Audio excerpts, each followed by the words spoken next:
जी आज हम शानदार चौक में खड़े हैं जी और पब्लिक से हाँ जी बात कर रहे हैं और ये आपकी आवाज़ है, आपकी आवाज़ है जी। तो आए जी बात करते हैं जी। अस्सलाम वालेकुम जनाब, ये नाम सर थोड़ा जी मोहम्मद अफजल जी। मोहम्मद अफजल साहब सर की हाल है ठीक हो?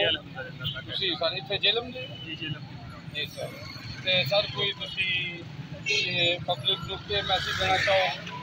जी मैं पब्लिक को और अपनी कौम को ये मैसेज देना चाहता हूँ कि इस वक्त हमारी कौम तकसीम है और जो सारा की साजिश है कि हम मसलकों के अंदर बटे हुए सूबाई तसुबात लिसानी मजहबी और तकसीम दर तकसीम होती जा रही है पाकिस्तानी कौम।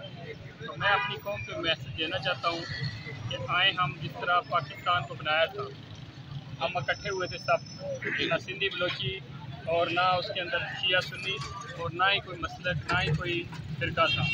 हम सब एक थे और हमारा एक ही नारा था, पाकिस्तान का मतलब क्या, ला इलाहा इल्लल्लाह।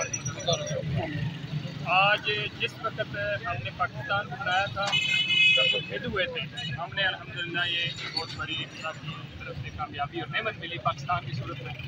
अभी पाकिस्तान को तकसीम करने की साजिश की जा रही है, इसको कमज़ोर करने की साजिश की जा रही है। तो हम इसका मुकाबला ऐसे ही कर सकते हैं कि मुतहद हो जाए, नज़रिया पाकिस्तान ला इलाहा मुहम्मद रसूलुल्लाह सल्लल्लाहु अलैहि वसल्लम पर मुतहद हो जाएँ, इकट्ठे हो जाएँ, अपने तफरके, अपने मजहबी लिसानी सूबाई सारे तसुबात और फिरके और इस तकसीम को ख़त्म करें और एक ला इलाहा मुहम्मद रसूलुल्लाह सल्लल्लाहु अलैहि वसल्लम पर इकट्ठे हो जाएँ, अल्लाह की रसूल से पकड़ लें, भाई भाई बन जाएँ। इंशाअल्लाह हमारी कौम पूरी दुनिया की कौमों को लीड करेगी और पाकिस्तान इंशाअल्लाह लीड कर रहा है और मज़ीद करेगा। ये मेरा जी बहुत शुक्रिया जी। ये हमारे साथ थे भाई अफजल भाई। तो जनाब ये यही मैसेज दे रहे हैं कि हमें एक हो जाना चाहिए और एक होंगे तो हम मजबूत होंगे और हम कश्मीर के भी साथ हैं और फ़लस्तीन के भी साथ हैं जी। न्यूज़ अजीज़ुल्लाह पर।